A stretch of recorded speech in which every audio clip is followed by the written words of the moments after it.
to Cycle 1 Hands-on Science. So for today, we are going to be learning all about how vibrations affect spiders. Specifically, we're going to talk about when something hits a spider's web.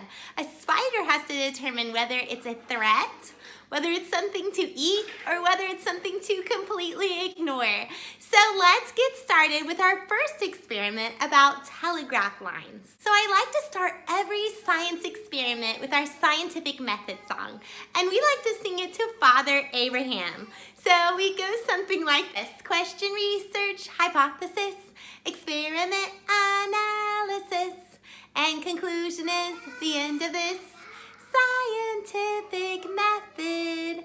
So we'll go through that. And what is the first one on this list? It's questions. So this is a great one for us to open up. So we're going to talk about spiders, their webs. What is a telegraph? What does that have to do with spiders? So I open it up for them to ask questions. So first, they need to know what is the main question for this experiment. And the main question is for this experiment is, how do spiders use vibrations to determine what they should do with what is on their web? So we can start to ask questions. We let them formulate any questions they have. It might be about spiders. It might be about webs. It might be whether spiders are carnivores or omnivores or herbivores. We can ask so many questions. So I open the floor for that. Now, sometimes I have reluctant or shy learners. So I like to prepare a list of questions beforehand to kind of get the ball rolling, or maybe we hit a dead spot and they're not sure what to talk about. So I have some questions ready for them. I think it's so integral that we become prepared for these science experiments. I'm guilty, and I know some of you probably are, of just rolling in and just getting our science book and saying, what's the experiment today? I'll just read through it and I'll get through it. But hey, let me tell you and encourage you this year, man, we can point these kids to Christ so much better when we are prepared. So we can marvel at the wonders of God through this. We can see how nature reflects the glory of God. So keep that in mind, that our goal of this experiment is to point them towards Jesus. So, being attacked by a sweeper. So then we'll move on to research. And research is what we already know. So there are so many facts that these sweet kids can come up with, things they already know about spiders, their webs, what telegraphs are, different things like that that they might already have knowledge on. And I'd like to have set up a list of things that we might be able to discuss, things that we might already know, just to come prepared to have a good, deep discussion. So then we will move on to our hypothesis. And I like to explain to them our hypothesis is an educated guess about what will happen in our experiment. So for our hypothesis, we have to determine, how does a spider know what size of something that is hitting its web? Because that will determine what the spider does. So God gave these spiders an instinct to know exactly what to do when something hits its web, to determine how big this thing is and to know exactly how to react. So that is so cool. They will love knowing that and pointing them to the Creator. So now, after we've gone through our question, our research, our hypothesis, it's time for our experiment. And our experiment this time is super simple. So what I'd like to do is, as they're sitting in this circle, as we've discussed everything, then we move on and I tell them to squint their eyes very, very tightly and try to look through and see what they see. And they might say, oh, I can't see very well. I can't see clearly. And I like to ask him, do you think you could find your snack if I had you close your eyes like this and squint them? And they say, no, I don't think so. And they go through that. And I say, well, that's how a spider sees. They cannot see very well at all. So what are some other senses that an animal has, that people have, that they could use in order to determine where their food is? And so we'll go through the different senses. Is it hearing? Is it sight? Is it smell? Is it taste? Or is it touch? And I will say yes, touch is so important to a spider. And let's see how they use vibrations to determine how big something is that hits their web. So let's talk about 3 ways that a spider can react. So we'll talk about our 3 ways. Either a spider can hide and run away, they might eat it up, or they might just ignore it. So we talk about those a couple times. So this experiment is super simple. All you do is tie this between 2 things that can anchor it down. Not difficult at all. So we'll have them tie this, and then we'll have one person turn around and they don't look, while the other person simply plucks the string. And they will feel they'll feel the vibrations of the string as they strum them. Now what I love to do is to separate them into 2 groups. I have half the class is the spider, and half the class is the person who does the vibration. And then they'll switch after that. But they each get a turn and each roll. But before we start this, I'm gonna tell them the different ways that we can make this web vibrate. We might be a giant predator. And we might strum it really hard. Wham, wham, wham. Or we might be a just right size bug for the spider to eat, just like this. Or we might be a tiny piece of paper, kind of like the wind that's blowing the web. So it's a very tiny vibration. So I want you to think in your head what kind of vibration you're going to be. So I'll have them whisper to me what vibration they're going to be, because I think it makes it more fun for them, and then they've already determined what they're gonna do before they do it. And the person on the other side of the string, and I like to give them a little spider to hold on to. If you have a big spider, that is excellent.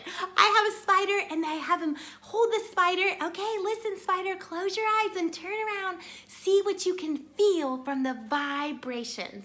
So they're gonna strum the vibration. It might be the big, the small, or the medium. And the person holding the spider is going to decide what they feel. And I'll have each person rotate through, and then each team will switch, and then they get to be the spider and do the vibration. So it's a really fun way for them. So I think it's really important to tie this all in. So what is a telegraph, and what does that have to do with this experiment? Great question. So a telegraph, we're going to tell the kids, they used electrical signals to send a message.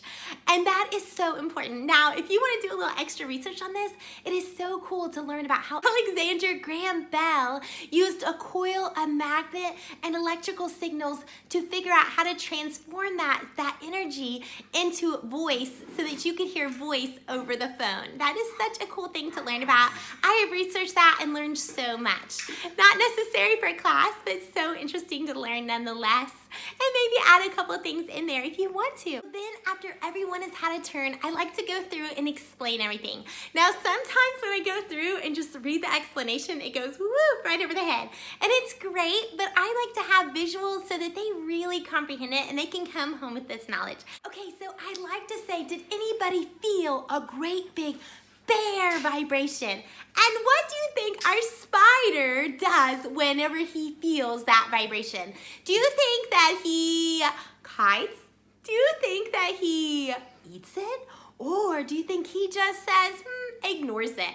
And they'll say, he runs away. And you're like, yes, that's exactly right. We talk about what does a spider do when he feels this little bitty vibration? Does he run away?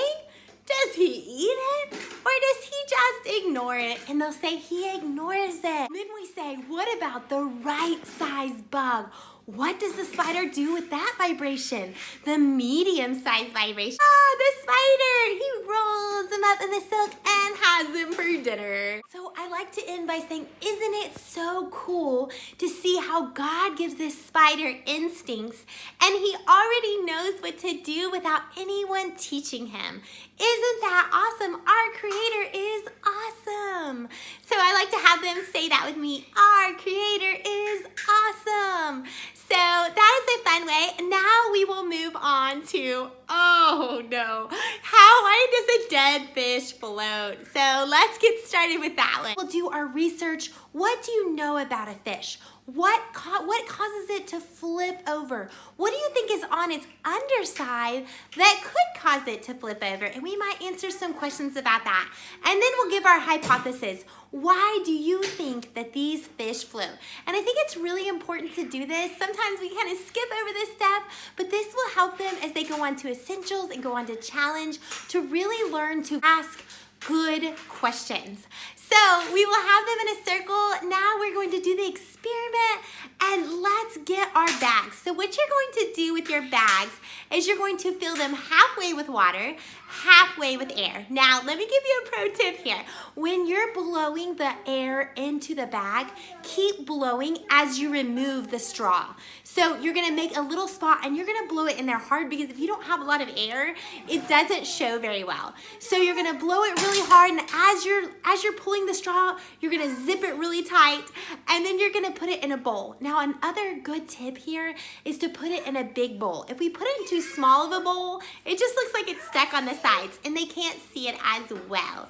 So we'll put it in a giant bowl, we'll put the plastic bag on top and they'll say, wow, look, it's floating. So we see that the air is on top and no matter which way we put it in, the air is always on top.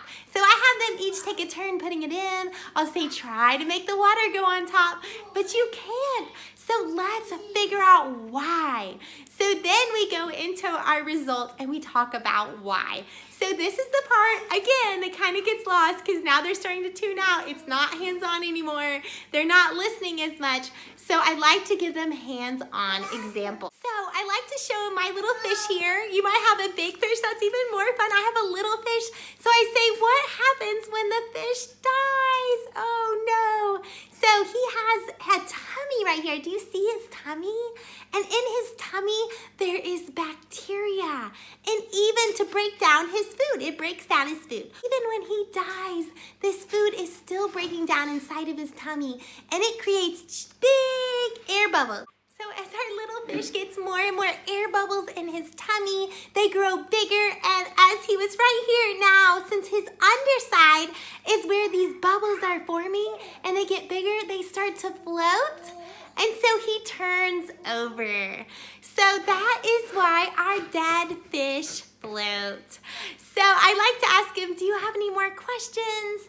And then we talk about those. So that is your science for week 2. I'm so glad that you stopped by. If you have any questions about this experiment or others' experiments, I would love to get those to you. Be looking for week 3. I will be doing that this next week, and I will also have tutor plans available. So let me know in the comments below, what year is this for you doing CC? Have you been tutoring very long? I would love to hear. Also, I would love to hear what day of the week you're tutoring on. That way I know which day to release these videos. Thank you so much. It is so wonderful to hear from you, and God bless. Bye.